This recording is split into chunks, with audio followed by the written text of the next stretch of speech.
Friends, இன்றைக்கி நம்ம பார்க்க போகிற ரெசிபி என்னென்னு பார்த்தீங்கன்னா ஒயிட் சாக்லேட் தான். வீட்லேயே ஹெல்த்தியாக சிம்பிளாக டக்குன்னு செஞ்சிடலாம். இனிமேல் கடையிலே வாங்க வேண்டாம். வாங்க இந்த ஒயிட் சாக்லேட்டு எப்படி செய்யலான்னு பார்க்கலாம்.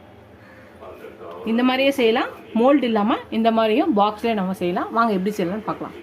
நம்ம செய்ய போகிற ரெசிபி என்னன்னு பார்த்தீங்கன்னா சாக்லேட் ரெசிபி. ஒரு பவுல் எடுத்துக்கலாம். அதுக்கு நம்ம ஒரு கப்பு மில்க் பவுடர் எடுத்துக்கலாம். நீங்கள் எந்த கப்பில் எடுக்கிறீங்க அந்த கப்பில் எடுத்துக்கோங்க. சுகர் இல்லாமல் இருந்தால் மில்க் பவுடராக இருந்தால் சுகர் வந்து அதிகமாக போட்டுக்கோங்க.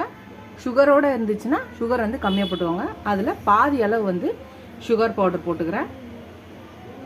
இது சுகர் இல்லாதனால பாதி போடுறேன். சுகரோடு இருக்க மில்க் பவுடராக இருந்தால் கால்வாசி போட்டால் போதும். நான் ஒரு கப்புக்கு அரை கப்பு சுகர் பவுடர் போட்டிருக்கேன். இப்போ இதில் தேங்காய் எண்ணெய் கோகோனட் ஆயில் எடுத்துக்கலாம். இதில் 1/3 கப்பில் எடுத்துட்டு இதில் அளந்துட்டு கலக்குங்க. நல்லா பாருங்கள், இந்த பதத்தில் இருக்கணும். இந்த பதத்தில் இருக்க வரையும் நம்ம தேங்காய் எண்ணெயை ஊற்றணும். அளவு வந்து நீங்கள் எவ்வளோக்கு எவ்வளோ அளவு போட்டிங்களோ அதுக்கேற்ற மாதிரி. இது ஒரு 1/4 கப்புக்கும் அதிகமான தேங்காய் எண்ணெய் எனக்கு தேவைப்பட்டுச்சு. ஒவ்வொருவரோட அளவு பொறுத்தது. நீங்கள் இந்த பதத்துக்கு இருக்க மாதிரி பார்த்துக்கோங்க. நீங்கள் எண்ணெயை ஊற்றி இது மாதிரி நம்ம மிக்ஸ் பண்ணும்போது இந்த பதம் இருக்கணும். ஸோ அந்த பதம் வர வரையும் நீங்கள் தேங்காய் எண்ணெய் ஊற்றணும். அதாவது 1/4 கப்புக்கு அதிகமாக அரை கப்புக்கு கம்மியாக தேவைப்பட்டுச்சு. ஸோ அதுக்கேற்ற மாதிரி ஊற்றிக்கோங்க. இப்போ இதை இந்த மாதிரி மோல்டில் நம்ம ஊற்றிக்கலாம்.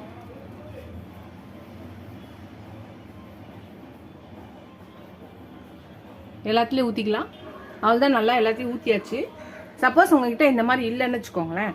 இந்த மாதிரி நம்ம ஸ்வீட் பாக்ஸோ இல்லை இந்த மாதிரி டிஃபன் பாக்ஸோ இருக்கும் இல்லையா, அந்த ஸ்வீட் பாட் டிஃபன் பாக்ஸில் இது மாதிரி உள்ள பட்டர் ஷீட் போட்டுட்டு இதில் நம்ம இதை ஊற்றிடலாம்.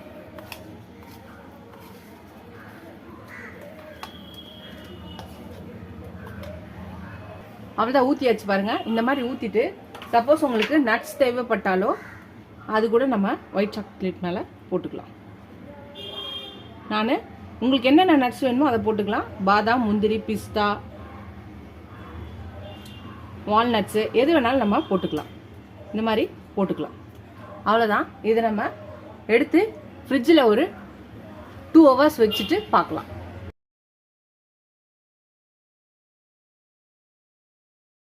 ஃப்ரெண்ட்ஸ் பாருங்கள், நம்மளோட ஒயிட் சாக்லேட் ரெடி ஆயிடுச்சு.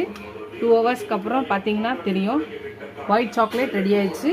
இதையும் நம்ம பண்ணோம் இல்லையா, அதுவும் ரெடி ஆயிடுச்சு பாருங்கள். இதை நம்ம ஒரு 2 நிமிஷம் எடுத்தால் இந்த பட்டர் பேப்பர் வந்துடும்.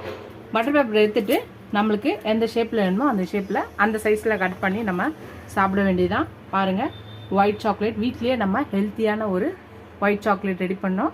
நீங்களே இந்த ரெசிபியை ட்ரை பண்ணி பாருங்கள். ட்ரை பண்ணி பார்த்துட்டு எப்படி இருக்குன்னு சொல்லுங்கள். ஃபஸ்ட் டைம் என் சேனலில் பார்க்கணும் சப்ஸ்கிரைப் பண்ணிட்டு பாருங்கள். ஃபுல் வீடியோ பாருங்கள். இதோட அடுத்த ரெசிபியில் பார்க்கலாம். இதுவே சப்ஸ்கிரைப் பண்ண எல்லா ஃப்ரெண்ட்ஸ்க்கு தேங்க்ஸ். இது எனக்கு என் சேனலுக்கு சப்போர்ட் பண்ணிங்கன்னு நினைக்கிறேன். அடுத்த வீடியோவில் பார்க்கலாம். டாடா பை பை ஃப்ரெண்ட்ஸ்.